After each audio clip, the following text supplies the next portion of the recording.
Hello, everyone, and welcome to the Discourse for the week of December 14th, 2020, and our last show of the fall 2020 semester. The Discourse is our weekly news show here at the NYU Game Center, the game design department at New York University. Each week, Professors Frank Lance and Naomi Clark talk about game industry news and give us their scorching hot takes. Take it away, Frank and Naomi. Hello. Hi, Naomi. Yeah. Thanks. I want to say thank you, Frank, for doing the Discourse with me over the course of 2020. It's been a real kind of nice backbone to these teaching semesters that have been incredibly chaotic. I'm so glad we managed to kind of keep going through all of this and talk online for an hour every week. Yeah, I mean, one of the things that I miss the most about having a physical space for the Game Center that we're all hanging out in is just wandering into people's offices. I often wander into your office when I'm looking for someone to talk to about a thing that I just noticed that I find amusing or strange. I often go to your office. So this is like that. Geodynamics thing, this Russian bug professor. Yeah, something. Yeah, like exactly. That's exactly why I thought of that article last week. By the way, I was like, this is the kind of thing that Frank would like wander into my office and ask about. Yeah, and so this has been nice as a replacement for that. Yeah, exactly. But thanks to you too. And bittersweet. This is the final show of the season, but we'll be back next semester, right? When does the show start up again? Yeah, I guess the semester starts up in late January, early February. So we'll figure out when to start things up. Yeah. And wait, I have a question for you before we start. What are you going to play over the winter holiday? I don't know. Well, I mean, I do know. I'll play Hearthstone Battlegrounds. Okay, there you go. Yeah. And Syncope House. Hearthstone Battlegrounds and Syncope House are my two bread and butter games that I just play as a form of self-medication. It's a form of self-care. And but I don't know beyond that. I'm not sure. I was thinking maybe I would play Cyberpunk 2077, Yeah, I was sort of thinking that too. I felt like an obligation to play that game, and Yeah, a now little I'm bit. like, I don't know. I don't know if I'm going to.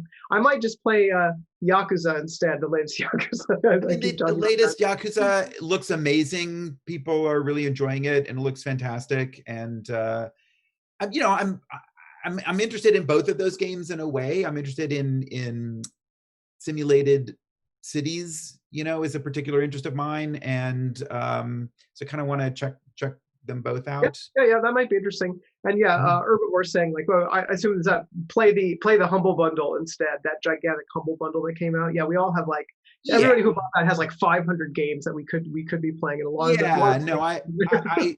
I mean, look, I appreciate Pashi. You know, it's a good point, but it's not like Naomi and I are not aware of what real cyberpunk games are. We Oh, play okay, them and we love them. It's not like we're right. going to Cyberpunk 2077 out of a sense of, you know, Yeah, like a naive sense that this is what cyberpunk is about. Like, but there's also, you know, curiosity about what's happening at the you know, at the top of the food chain, and it's interesting yeah, to check that out. Although, I yeah, I don't agree. know. I might skip it as well. I don't know. I feel like it might be enough to watch other people play it. Oh, and I'm sorry, Herbivore is promoting the Be a Better Cyberpunk bundle on itch. So yeah, there are a lot of cyberpunk games on there. I don't really have a super strong desire to play cyberpunk games myself. Maybe because the first game that I spent years working on was a Cyberpunk 2020 adaptation, and I got Yeah. it all out of my system at the beginning of my designing. But Uh, yeah. Eggplant Show is basically that looks like a challenge, saying that there's no way that I play Cyberpunk 2077. I'm not sure who that Now, is. Maybe now that's it's gonna Andy happen. Nealon or someone. Maybe Who's it's Andy Eggplant Show? It Gillen. must either be Andy or one of those other guys. So, It's oh, it's Andy. Andy, of course. Yeah. Well, look, I appreciate the challenge, buddy. I mean, I guess you're trying to do a little reverse psychology jujitsu on me. So, well played, I guess. But I think I might play it. I was just in the process of clearing out the space I would need on my hard drive because I'm assuming that it's going to be Oh, some to nightmare download it. installing this piece of junk, and Yeah, it's going it's to many minutes. require the majority of my hard drive. So yeah, we'll see. We'll see. All right, let's get into the news. Actually, we have a nice like a celebratory announcement. This was announced actually at the Game Awards, but we wanted to give a shout out to Fulbright, where we have a lot of pals, including some Game Center alumni Yeah. like Aaron Friedman, Jessica Leon, some other people who are Fulbright alumni now too, like Nina Freeman, been involved in that company, and Open Roads. Yeah, I'm excited to play this game. They have wisely not announced a release date for it, so who knows when it'll be out, but it looks exciting. It has Kerry Russell, who you may remember as TV's Felicity, if you from way back in the day. Big a lot of big Kerry Russell fans in the Game Center community, and I think this game looks great. I think the setup is strong. It's a road trip, the mother and daughter. So it's like a road story. It's like a road trip story. Mother and daughter investigating a mystery about the grandma. They have this diary and it's got a key hidden in it. The game looks good, and then it also has this kind of Saturday morning cartoon treatment of the characters. So Right. it's sort of like a different take on the animation style. I will say Really one thing about this trailer. I love Fulbright. This is a great team. I'm excited about this game, but I just in the interest of honesty, like when I saw this trailer, I ended up ranting about it a little bit, because there's the thing that doesn't work for me about this trailer is the voiceover, and it's really it's the content of the voiceover. It's the fact that right away what you're getting is a kind of neutral, a character voiceover that's in this very kind of neutral style, and it's exposition. She's like, when I first found my grandmother's diary, I never knew that it would set my mother and I off on a mystery where we would go on a road trip searching for the answer to all of the mysterious things. And it's like, it's like, let me explain the story and boring as a structure for a trailer that I have to kind of ding them a little bit on that. Well, yeah, I mean, it's certainly that really set the tone for me, right? Is they're not going for any kind of like flashy, bam, like wacky edge with this. It's really like going to be like sentimental, heartfelt, low key. which is fine, but even so, I feel like there's a way of laying that out, which has a little bit of intrigue, a little bit of mystery in the trailer itself. Oh, what's that? Oh, I'm curious. Oh, who are these characters? What are they doing? And instead, all of that is completely erased by a very kind of functional description. Right. Here's what this game is about. It's about these two characters. They found this diary. They're going on the road. It's grandma. It's a mystery. Okay, everybody, are you happy? Are you happy now? It's like, come on, leave a little room for some mystery, I think. Maybe Fulbright has like really heavy-handed venture capital funders that I don't know about who are like, look, people were really upset when your first game turned out to not be a horror game where you're going to get a jump scare from a ghost that had murdered some teenage girls. And so now you have to be super clear about what your game is.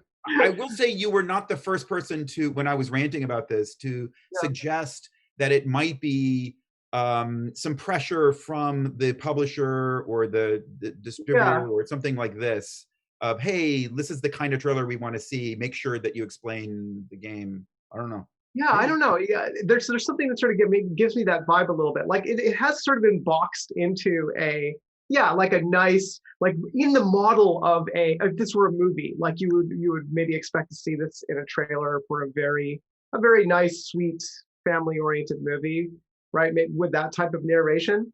I don't know. But I think in a movie trailer, what you would get is a little glimpse of the story. You'd see the characters talking to each other. It wouldn't be voiceover. It's very unusual for there to be a narrator style voiceover explaining the exposition of the setup of the movie. It's instead you get like, hey, show instead of tell, right? Hey, do you need to stop? Hey, we just stopped. I think you're the person who needs to stop. Oh, you stop. You know what I mean? Like, and then it's like, well, who are these characters? And then you're writing this dialogue. You know what I mean? Like, and then you get a glimpse of something mysterious. Whatever. I don't want to rewrite the trailer in real time, but I do. Looks like a great game. I'm a little bit worried about. Yeah. Is there going to be a twist? Alexander King in chat is suspecting that it's going to be something completely different. I'm not sure about that. Maybe the twist is that it's exactly what it looks like on the outside of the box, and it's a mother. This to me clearly is a reaction, in whether they realize it or not, to like the huge amount of dad games, right, that we've seen over the last 5 or 6 years. Yeah. Now it's like, let's have a game about a mother and a daughter, and it's going to be for the point of the daughter. So I don't know. That seems like the real play here in terms of. Let's not forget, dad game is a pejorative, right? Because what it signifies is a kind of a lack of ambition, a kind of pedestrian ordinariness, off the shelf. Just no risks, no, so let's not do that for moms. Wait, now are you saying that like that when you say dad game, are you thinking of like games played by dads? Because what I mean is games where you play dad, right? No, I mean like God of War, right, God Dad edition, all of the kind of like Last of Us, like all. Well, it wasn't like that, right? The Last of Us, when the first Last of Us came out, that wasn't a dad game yet because it was sort of like a new, slightly interesting thing at that point. Yeah. But in retrospect, it turned out it was just a dad game. It was just a dad game.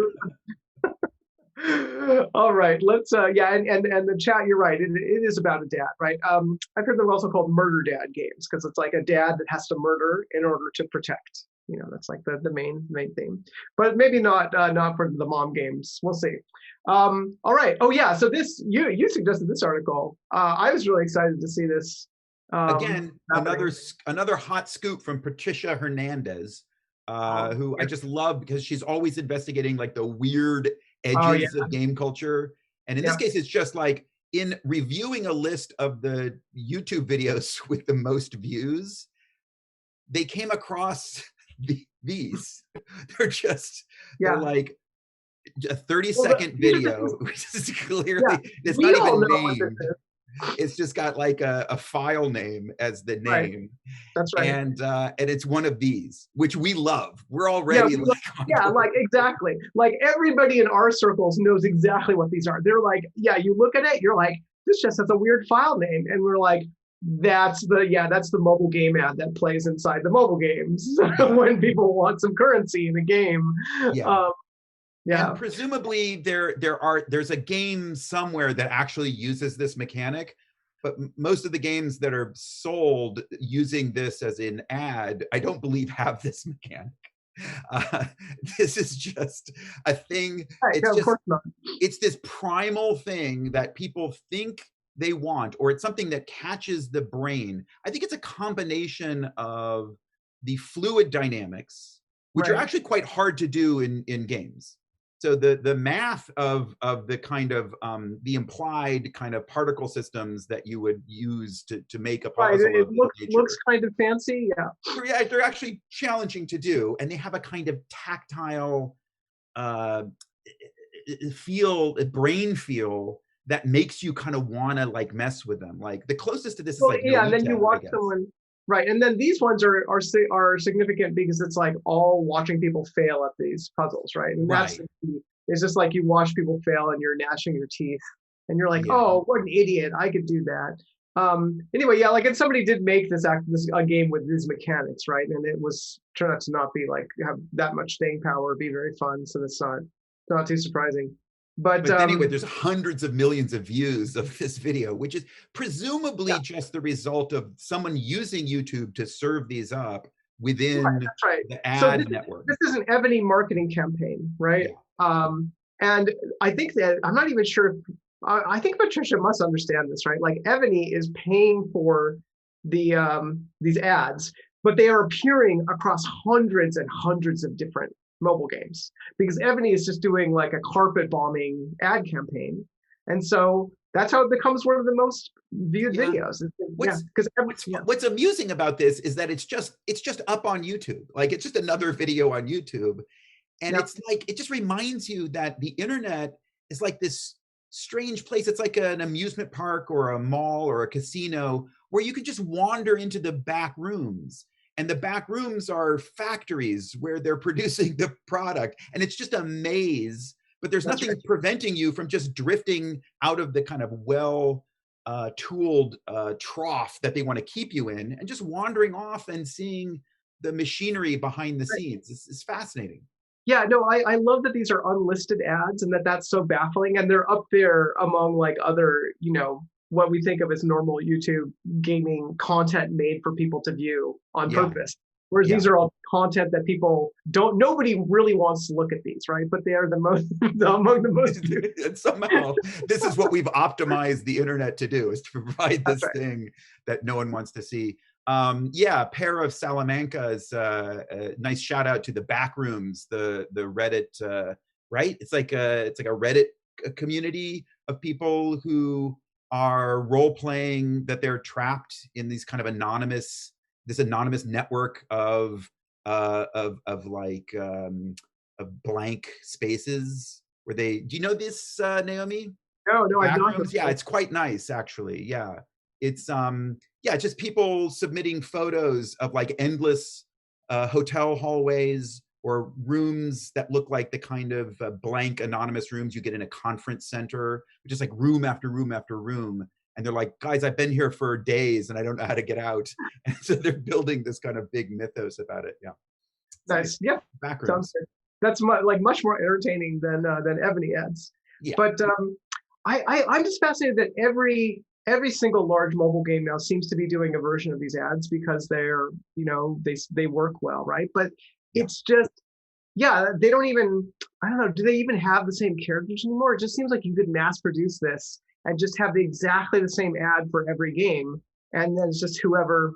Well, I do think that I imagine that like everything, it's a bit of an arms race, right? That like art and entertainment in general, you're always in an arms race with the expectations and the predictions of the audience. Like what you're always trying to do is produce something that's just slightly ahead in order to trigger that curiosity. And I imagine that this will kind of settle into an equilibrium, and you see just everything's got these fluid dynamics and these kind of particle systems and these simple puzzles. But then over time, they'll need to evolve. They need to evolve. So eventually it'll be like Elsa from Frozen and Spider-Man will be wrestling and then fall into the lava. Something like that. We won't know where it goes because we won't know. I'm just really excited to see how this evolves. I don't I love the internet chum. I love the gross stuff, like the stuff at the chum boxes at the bottom of web pages, which are just Yeah, no, I love these those photos, things. these fake articles. Yeah, Where no, I read like you those won't, chum box articles all day. you know what I mean? Like I think there's something interesting and fast. Like if you approach them with the mindset of a naturalist, someone who's just interested in their environment and wants to understand like what lives under this rock, what Right. lives under the bark of this tree, like what is the soil composed of, like where do things go when they decompose. Like if you can stifle your gag reflex, the internet is it's kind of a beautiful place. Yeah, I often go and read those just to see like, okay, how bad is it in here? Is it just going to be like a ton of porn pop-ups? And it's actually kind of settled down from that, right? It's Yeah, just it's sort of not. like content filler that's repurposed from somewhere else. Yeah, and it's a lot of the kind of slideshows that force you to go page after page. But there's kind of like I often go read them because I want to see what happened to that child's movie star. You know what I mean? Right, well, I like the narrative structure of some of them where it's like, you'll never believe what happened when this waitress refused to take her customer's tip at the. It was because I'll tell you, I know that story in particular. It was because she was serving someone who was breastfeeding at the restaurant. That's right. People Yeah. gave this woman dirty looks for breastfeeding, and then the waitress said, "Hey, I'm a soldier, and I was in Iraq, and I also breastfeed in public. So I just want to say you're the real hero." Yeah, exactly. That was because that one got me. You have to draw it out. You have to draw that one out. You have to have it be 50 slides long. Yeah, that's the way these things work. They tell these stories, which I think are maybe procedurally generated. They're like, look, so that story that I just told you in one of these like chum threads would go like this. Look, we've all been to restaurants before. You go there, you order your food, you sit down, you have a meal. It's usually as simple as that. But for this woman, things took a different turn. Right. She went to the restaurant, she ordered her food, she sat down, she ate her food, and then something surprising happened. And here's what happened. First, she went to the restaurant. Well, no, I mean, ordered her food. We all know what that means. Food is delicious. You like to eat it. And each one of these, you're like clicking next. Well, just as you start to get bored, then it's like she noticed the waitress giving her husband a funny look. Were they secretly having sex in the bathroom? Yeah. We all know what it's like to have a husband. We've all been married. It's like you get married, you have sex, and then sometimes people cheat, and then maybe that's what was happening here. Right. That was happening because she was breastfeeding in the restaurant. Okay. Yeah, that was it. And the waitress was just like, you go, girl. Breastfeeding in restaurants is awesome. Like that was the end of the story. Like that was it. Yeah, I love the anticlimax of these. It's just so it's perfect. Yeah, I feel like this could be like a one person show on like off Broadway. Yeah. Yeah. I feel like maybe the discourse is just turning into one of these. Yeah, it might just be. We're just keep on spinning it out and going longer and longer. Quick, let's go to the next news article. Next. Where are we at before we go too far with this? Yeah. All right. Oh, yeah. So this is an interesting thing I wanted to bring up as a prelude to one of our big themes today. But this is kind of a collector story, but it's about a very particular Atari 2600 cartridge, which I heard of this a long time ago, and I did not realize that this Atari 2600 game, because I will call it a game, it's on an Atari 2600 cartridge, was invented by Jerry Lawson, who invented the cartridge in the first place back at the with the Fairchild Series F. And what it is, it's a piece of software that just generates a television test pattern. Yeah. Yep. Which is a useful piece of equipment if you are a television repair person in the 80s, right? Because that's it. Normally, you would spend like $2,000-$3,000 for a piece of equipment that just generates these certain test patterns which you need to use to tune up cathode ray tubes and the other bits of hardware in a TV. Jerry Lawson, who is a lovable genius who we're kind of now rediscovering as a video game pioneer and really celebrating their career. This is another example of a wonderful thing that he did, which was figure out you could make one of these as an Atari 2600 cartridge. Very straightforward. Yeah. And then it was like for $50 you could replace this custom piece of equipment that used to cost thousands. Right. It was actually, I think he sold it for $30 back in the 80s. So it's like, compared to $3,000. And so then this turned into a collector's item. Apparently for Atari 2600 collectors, this is one of the the like rare finds that people would be really glad to get. And the news story that was linked earlier. This is Chris Kohler found one of these cartridges and decided to donate it to the Strong Museum, which like apparently doesn't have a color bar generator. So a real victory for games history. Color bar generator. This is I don't know. Yeah, maybe the antecedent of other minimalist games like the Monk. Just generate a color bar. It's the most Ian Bogost story that we've covered. Right, so very Ian Bogost. Very Ian Bogost. Platform studies. Exactly. The Atari VCS, a video game that's not fun, that you can't play and doesn't really do anything. It's extraordinarily Bogostian. So useful. This is like the most practical Atari cartridge. It's really it's really interesting. I don't know, just as a sort of like on the antipodes of games. Yeah. Speaking of which, let's go and talking about collectors and uses of games outside of the game industry. Here's like the other end, like a very expensive. How much is this? This is the price tag is $3,000. Yeah, no, $3,000, just like a color bar generator if you had to use the machine. How much does a regular arcade cabinet cost? Don't they cost a few $1,000s?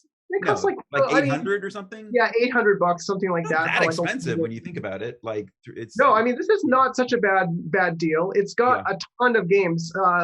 Well, I don't know. Here's the thing. I think they sell cabinets these days where you can like go to like a weird big box store that sells knockoff versions of stuff, or even like a place like Micro Center or somewhere, and you could buy like a cabinet machine that has just a cajillion bootlegged pirate games on it, right? That's like a thing that started to happen. But this is the other end from that. It's like the high and like branded Saint Laurent arcade machine that's being sold at Saint Laurent Rue Droit, which is this atelier in France that Yves Saint Laurent set up with the fashion collection. Yeah. Can I ask a question? Yeah. Is Saint Laurent the same thing as Yves Saint Laurent? Did they drop the Yves? Saint Laurent. What's going on? No, it's Yves Saint Laurent, and Yves Saint Laurent set up this place with a fashion collection called Saint Laurent Rive Droite, and so they just call it Saint Laurent, that with just the last name, because it's not actually connected to the fashion label. It's like a special boutique store that sort of spun off. So an interesting question from the chat. Will Supreme ever make an arcade cabinet? Gee, I wonder, Naomi. What do you think? Yeah, let's go to the next one. Oh, there it is. The Supreme arcade cabinet. So Supreme is going to sell a Mortal Kombat machine. It looks like this has 3 Mortal Kombat games. And it's probably going to cost a lot because they sold some pinball machines recently. That was this something one's like supposed to go for 30,000. They're saying.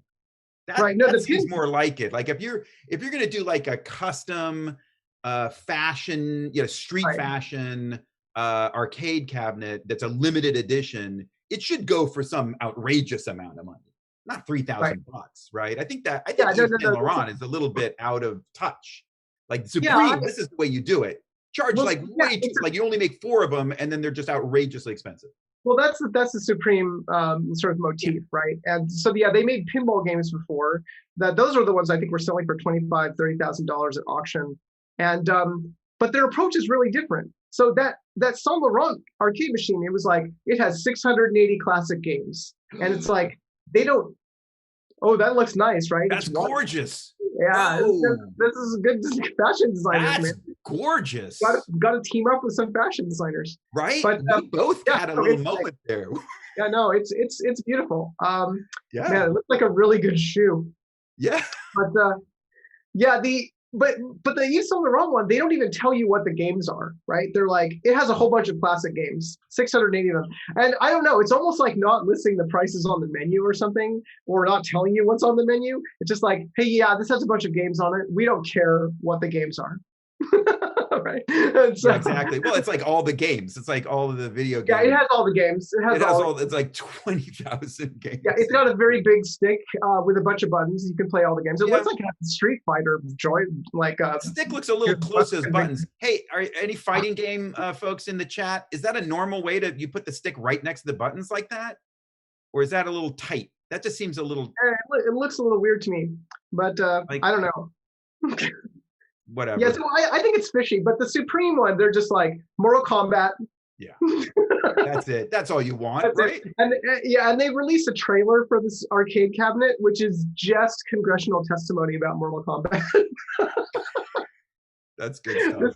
This trailer, Mortal Kombat cabinet, I'm not crazy about, but boy, that pinball machine. Ooh. Yeah, the pinball machine is much nicer. I would probably go for that. I don't know if I would pay $30,000 for it, but I would.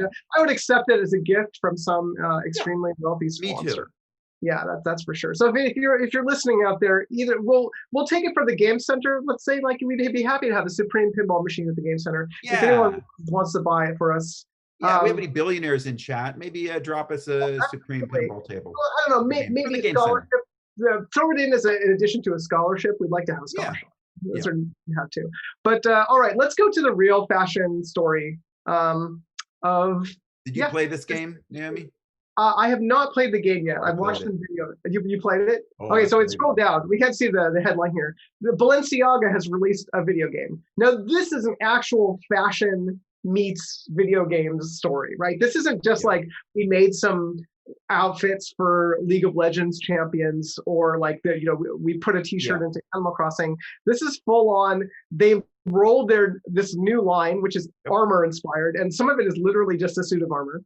And they rolled it out through a video game, which has a whole environment that you can explore. Wait, so give us your review. Well, yeah, they're showcasing a collection in a 3D space. I ended up playing it on my iPad because I clicked on a link in Twitter, and then it just and it kind of worked. It's like a little bit janky, but I was actually able to just play it on my iPad. So props to them. They had a more stable rollout than Cyberpunk. The Valencia folks works better. And it was kind of good looking. I mean, it wasn't much going on. It was a series of environments, and you kind of wander through them, and you look at the people, and then you just keep going, and then there's an end. So there weren't puzzles or combat or anything, but it was kind of nice looking, and the rendering style of the people was like, I like that guy's shirt especially. It's like a shirt that looks like it looks like a rendering error. There's like a person's wearing a shirt that has a shirt on the front of it. Well, that's so much this Balenciaga style, I guess, with this particular designer whose name I forget now. But it's like their approach in recent years has been all about the process of designing clothes digitally, and kind of like refining and machining and like whittling that down to this kind of, I don't know, like elemental geometry. And some of it is really like, you can see like, it's like the nature of the tools, right, is kind of reflected in the cut of the clothes, where you get these things that look like weird glitches. And so this is how it opens, and you can see there's a kind of a nice visual style to the thing, like cool shaders bro type of approach. It's nice looking and weird, and maybe more cyberpunk than cyberpunk. For sure. That's not hard, I think. And and I think that this is photogrammetry. That's like what they use, right? Yeah, so I was just playing the Signifier, which is a video game about like entering the reconstructed memories of people, and it has the same kind of photogrammetry approach, where they're kind of embracing the glitchiness a little bit. Right. This has a little bit of that look, which I like a lot. I think that this is a look that, to me, it gives me nostalgia for the present. This like slightly smeary kind of, everything's an artifact, everything's kind of well, it really works with this lighting too. I think there's something about the lighting and the construction of the space. It's a well made little video game space. And I can't believe there were actually people complaining that there's no challenge in this game, but I guess that's just what you get when you tell people that there's a video game.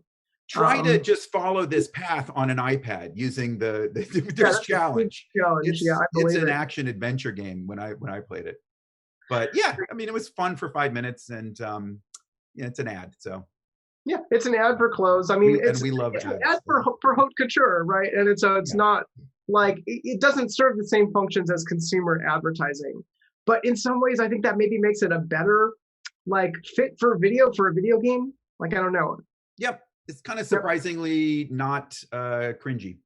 Yeah, exactly. And yeah, and I love that a lot of these pieces are clothes with huge metal armor legs on the bottom. So that's, yeah, I mean, it's funny the kind of references to video game culture that are in here, and yeah, it works. Yep, yeah. As Chad says, it's a runway simulator, walking the runway simulator, or something like that. Yeah. But, what is that called? It's a catwalking simulator. What is that? Catwalking. And then people are mad because there's no cat. All right, let's keep going past the fashion world. Oh, right. So then also in the same idea of applying the techniques of streetwear fashion hype to games, my buddy Mark Hagan, who helps run the Secret Lair program over at Wizards of the Coast, I was asking him what he was up to. He said, well, we're just finishing this Bob Ross thing where they did a drop, which was all of the basic lands with Bob Ross paintings for the landscape. So I just thought, so it's a limited edition. I don't think it's available anymore. So sale's over. Sorry, chat, you can't get these anymore. Oh no, I'm sure Andy, you already have them all, right? Releasing on 2021. Now this is a really good idea.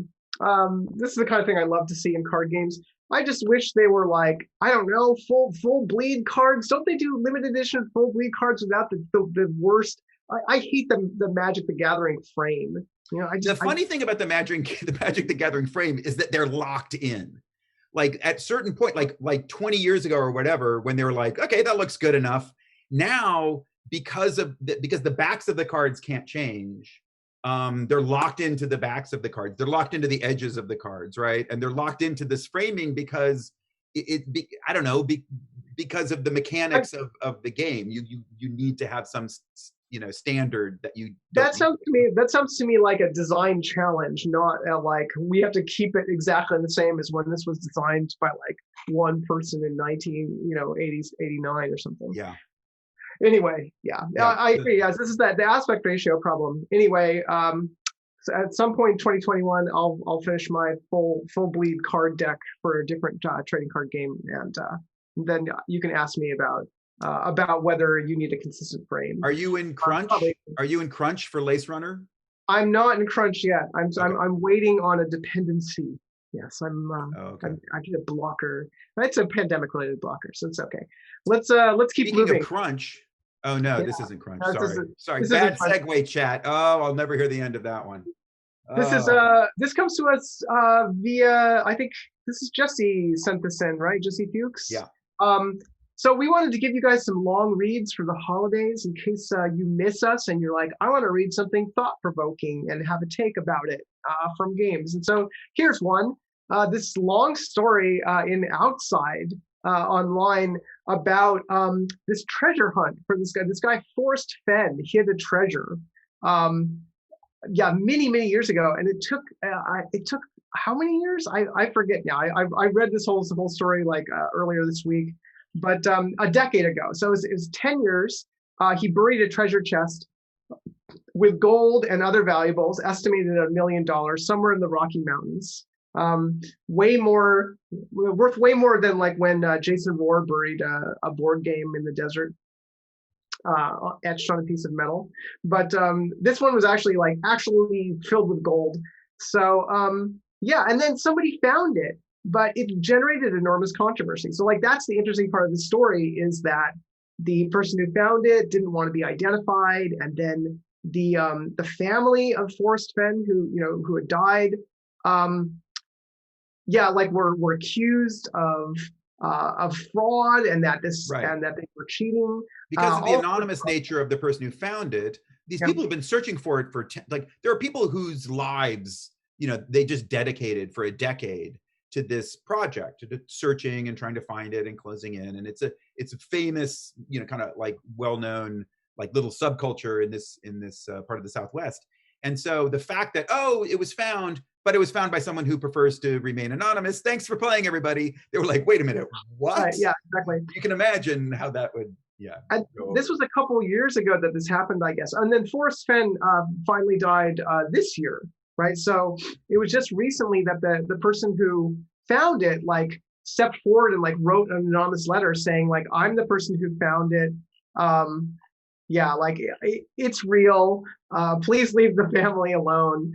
But people still didn't believe it, right? So this article is actually written by a journalist who talked to the person who found this treasure, got them to share their identity. So it's sort of like the end of the second mystery after the mystery, right? Yeah, and I think the reason, so he still won't reveal where the treasure was buried, right? And so that's still, people are upset about that because there's no closure when you are the person who did not find the treasure, right? You don't get like that feeling of having solved a puzzle. So I think there's just like these psychological loose ends. But here's the thing, that Forrest Fenn hid the treasure in the place where he wanted to die. Oh. Yeah, so it was hidden in this specific beautiful place in the Rockies where he wanted to pass away. And I guess I'm assuming that he did pass away there because he well, I don't know, he died earlier this year. I guess he could have gone out there. But so the guy who found the treasure doesn't want to reveal where it is because he's like, I think that, that would sort of ruin this location if all these people were to like come hunting around and like, I don't know, digging up for more treasure or something. It's so interesting. This what this reminds me of is, do you remember Masquerade, the book by Kit Williams? I think it was a wonderfully illustrated book full of it was like a treasure hunt leading to a buried golden rabbit. And every page was like a different kind of puzzle, intricate, complicated puzzle. And I just think there's something so interesting to me about bad game design that works, right? Right. This is like things, treasure hunts in general are really dubious as game structures, right? And Masquerade, as an example, is just like, if you looked at it just in terms of kind of attempting to apply the criteria of good game design, there's really, for 99.9% of people who got the Masquerade book, it's just an opaque brick wall. There's no progress. You're not solving any of the puzzles. You're just looking at the pictures and trying to figure it out. You make no progress. It's completely obscure. You have, there's no positive feedback, no structure of any kind. It's just, and then eventually someone finds it and you're like, okay, it's like an ARG. But the thing is, that book was immensely successful, immensely popular.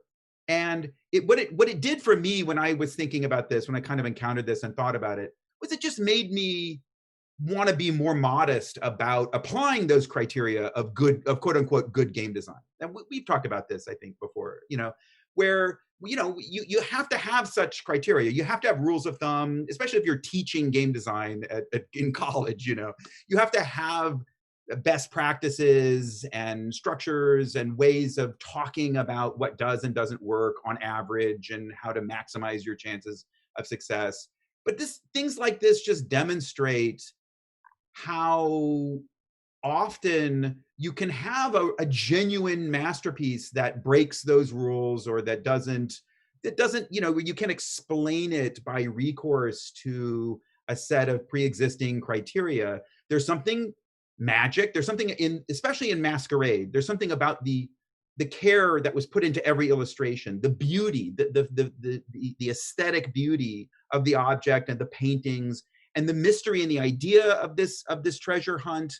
It all fits together. It worked as a thing, even though experientially it's not working as a game. Right. And do you know how the Masquerade story ended? Was it a lawsuit? Well, no, not exactly. It was somebody claimed to have found the buried hair and was recognized as the person who solved it because he submitted a map of the location saying like, this is where I found the hair. And so he was like awarded the prize or whatever. But it turned out that that he had cheated. Right. So that and the way he had cheated was that his business partner's girlfriend was the ex-girlfriend of Kit Williams. Right. And so they had like found out like part of the solution. And he had insider knowledge. And didn't he use that money to make his own mystery video game treasure hunt thing?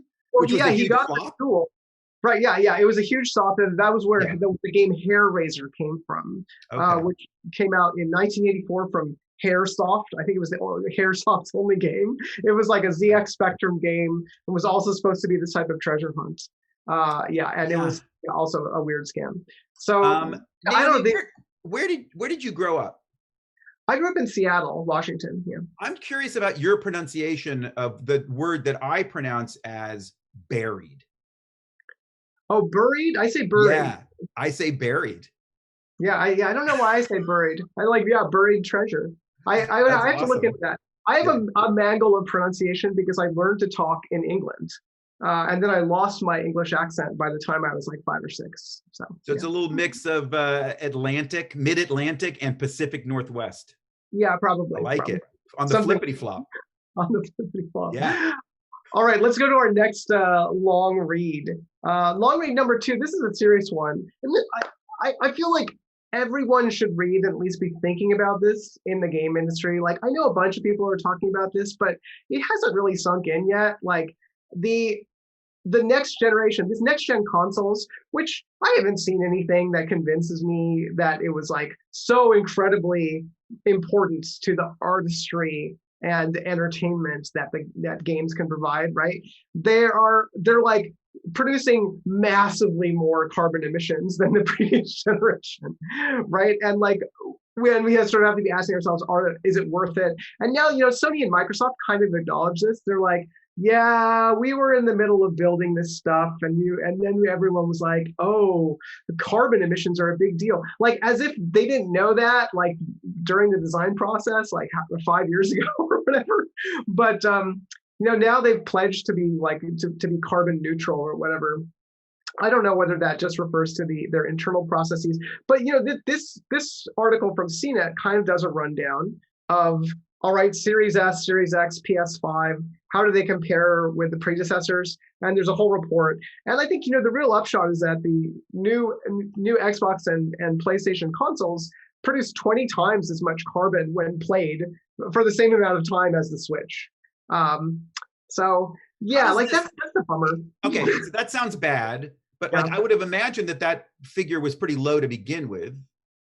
Yeah, it's not. So maybe is 20 to like, where does that sit next to like microwaves and cars and other consumer? It's the equivalent. Like every time somebody so I think it's they were looking at if 100,000 people play play how much, like I think I'm trying to remember how long it was that you had to play the game for. But they did a metric where it was like playing the game for some chunk of time and how many cars, like running a car for a whole year, is that worth? That would be a good comparison, because I think that's a measure that we can all it does. So here it is. So if Spider-Man Miles Morales, if you play that for 15 hours on the PS5, and that's a game that we like, people that we know worked on it, right? Sure. If 100,000 people do that for 15 hours, then it's the equivalent of if 45 people bought a new car and drove the new car for a year, like people who did not have a car beforehand. 45 cars. I'm a little bit lost. What is it for me personally? If I play Spider-Man, Miles Morales, Welcome to the Spider-Verse, right? For 15 hours. It's a fraction of a car, right? Am I 1/4,000th of a car? That would be like 0.04% of a car. Of a car. All right. I'm not sure that that's it's not huge, that but bad. I mean, it's bad that they should be held accountable, and I'm glad that they're going to make it carbon neutral. But seems like in this grand scheme of things, maybe in the this grand isn't scheme, such a. well, that's a tricky thing, right? Because with these consumer things, we're always talking about, okay, like it's very small compared to like industrial pollution, right? Like anything that like an individual. But I'm trying to compare it to other things that consumers do. Right, other things that consumers do, right? But whatever consumers do is small compared to like the industrial output. That's true, right? So it's hard to look at it and with that metrics without looking at the entire supply chain. And the entire supply chain, that's part of what this carbon neutral pledge is about. But what this article is forecasting is saying, well, look, now that these companies are apparently taking it seriously, it's going to affect what the next generation of consoles look like, and maybe that means much more emphasis on cloud gaming. And maybe this is the last generation of consoles to have huge power-hungry processors sitting in everybody's living room, right? Like that would be like one prediction, right? Yeah. How do PCs compare? Do we know? That's a good question. I would assume that they're probably worse in some ways, right? Yeah. Well, it's certainly, yeah. If you have a PC that can play Cyberpunk 2077 at the same level of graphical fidelity as a PlayStation 5, it's probably a huge power, right? You know, it would be a fun like Reddit project if some brainiac engineer built a video game console that was nuclear powered, right? Oh, interesting. Yeah, sure. Can you build small nuclear powered things if you're like a smarty pants Reddit person? Why not? Why not, right? So build a that would be that'd be a fun project, and maybe blow up your town. Don't do that. Let's move forward. Okay, so we're running out of time here in the last the 2020's last rapid fire.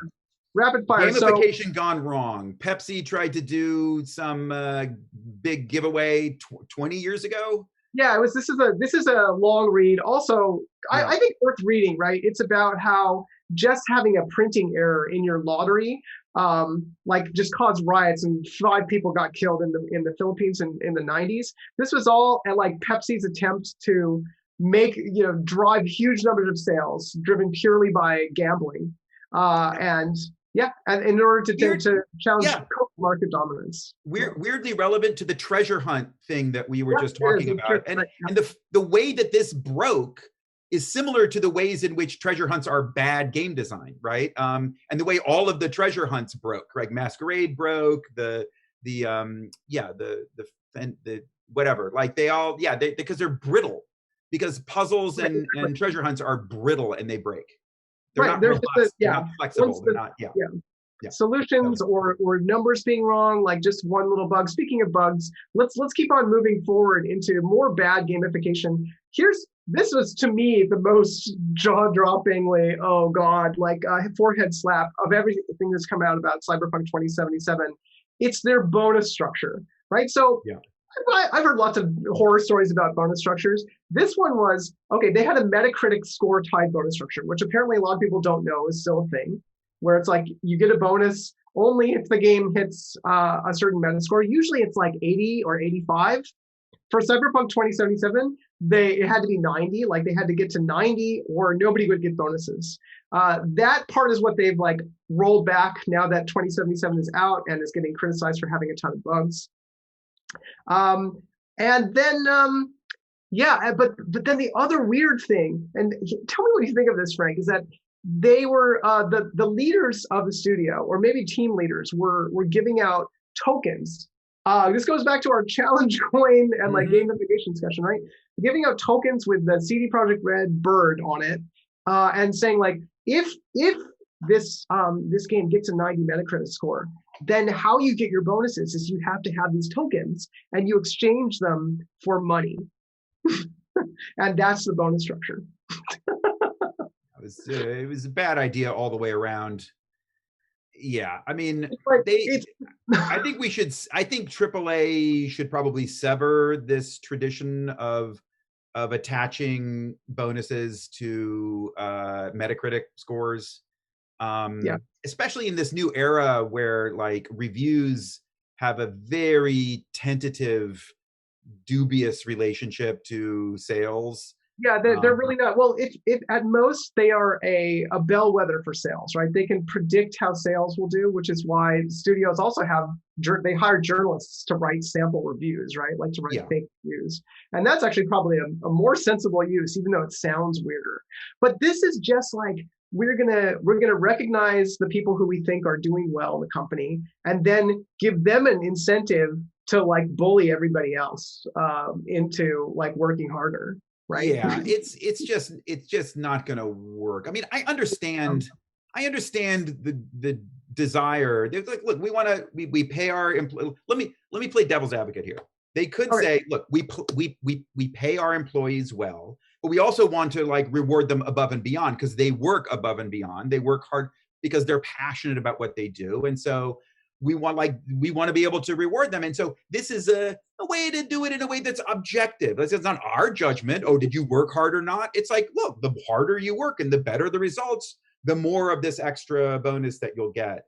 But the reality is it's better to just suck it up and make the subjective judgment to reward your employees. If you're going to give them a bonus, do it based on your judgment, own the decision. Don't try to externalize it. Don't try to project it out into the world as if it's out of our hands. You know, it's not out of your hands. Be responsible for your relationship to your employees. This is both merged together. That's what's amazing about this, right?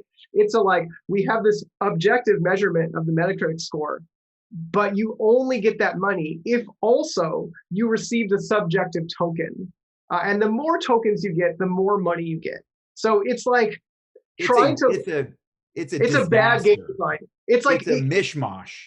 If you look at it and you immediately like, oh man, like you can see like the game design gears turning for whoever like designed that, and you're like, come on, man, that's not going to work. That's like bad. It's over designed. You glued two things together that are not. I mean, not to put salt in the wounds, but it's the same lack of game design that's on display in the game itself, right? It's very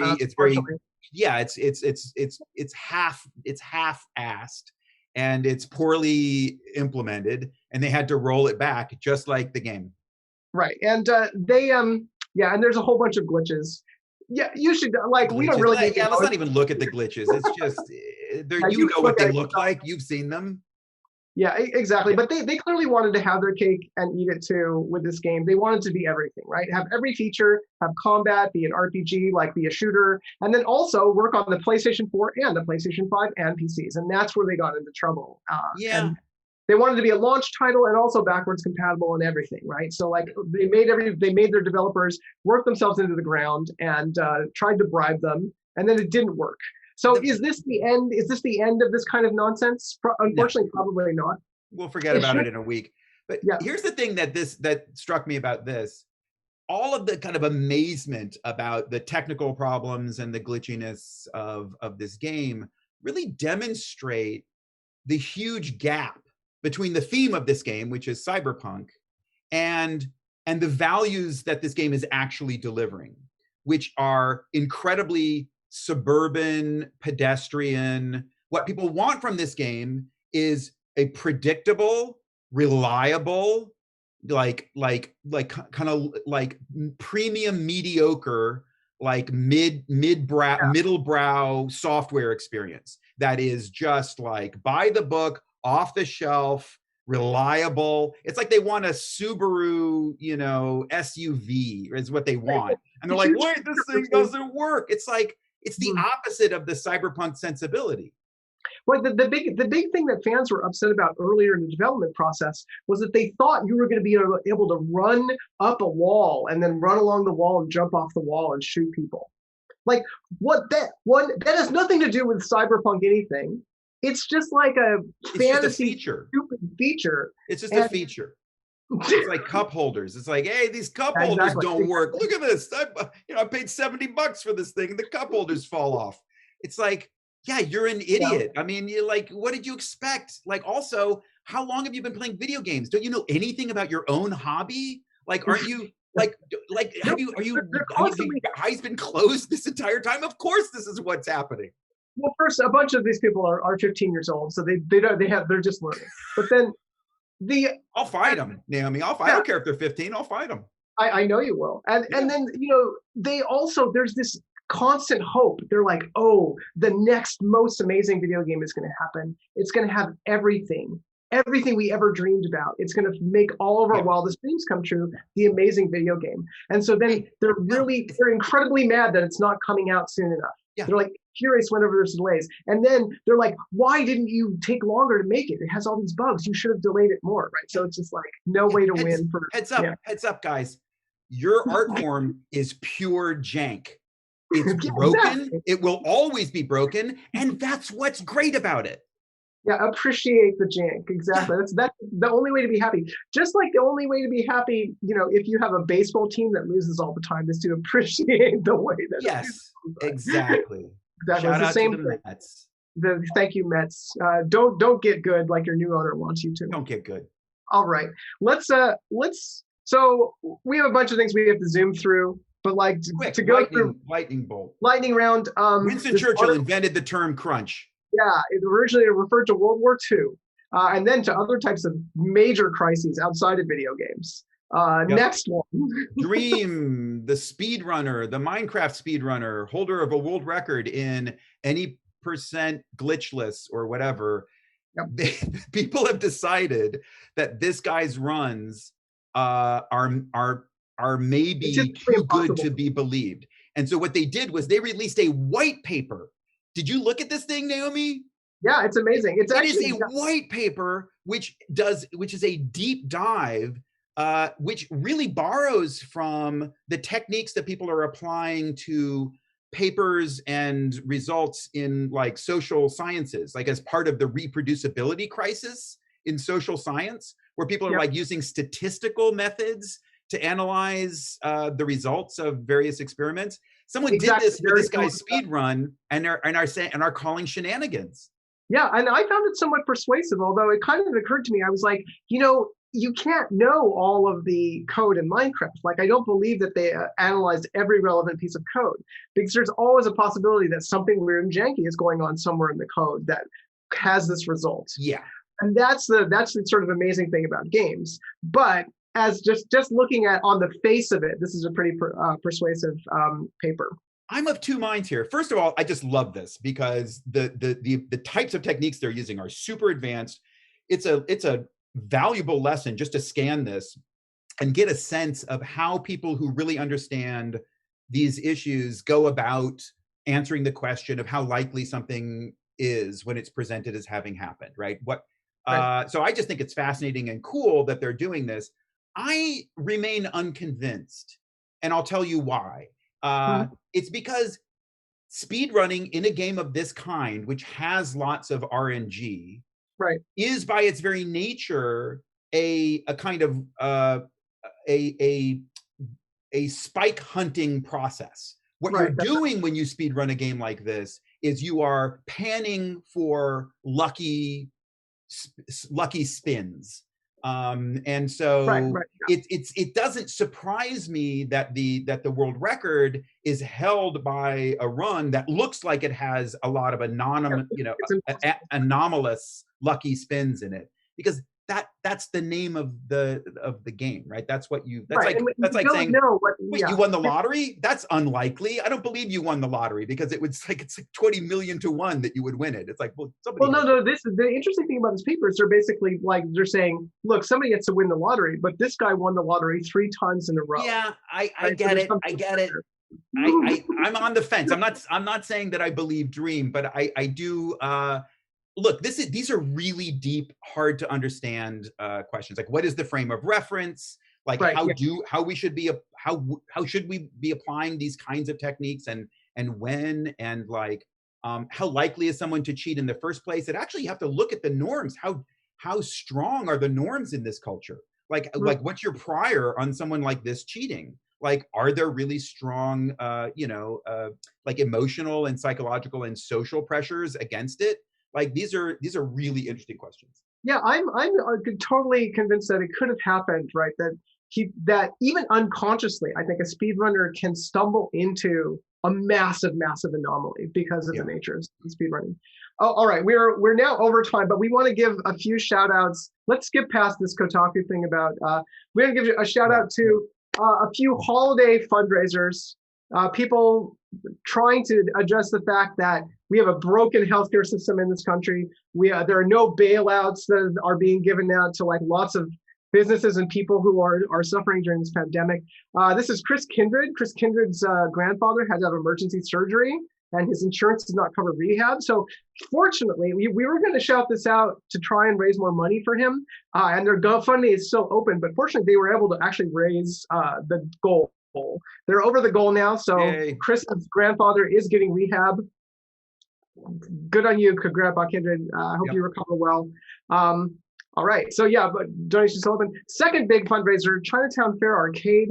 They were trying to raise 5 months of rent, or more than that, right? Like a number of months of rent to try and redo one of the oldest arcades in the country, maybe the longest running one in New York.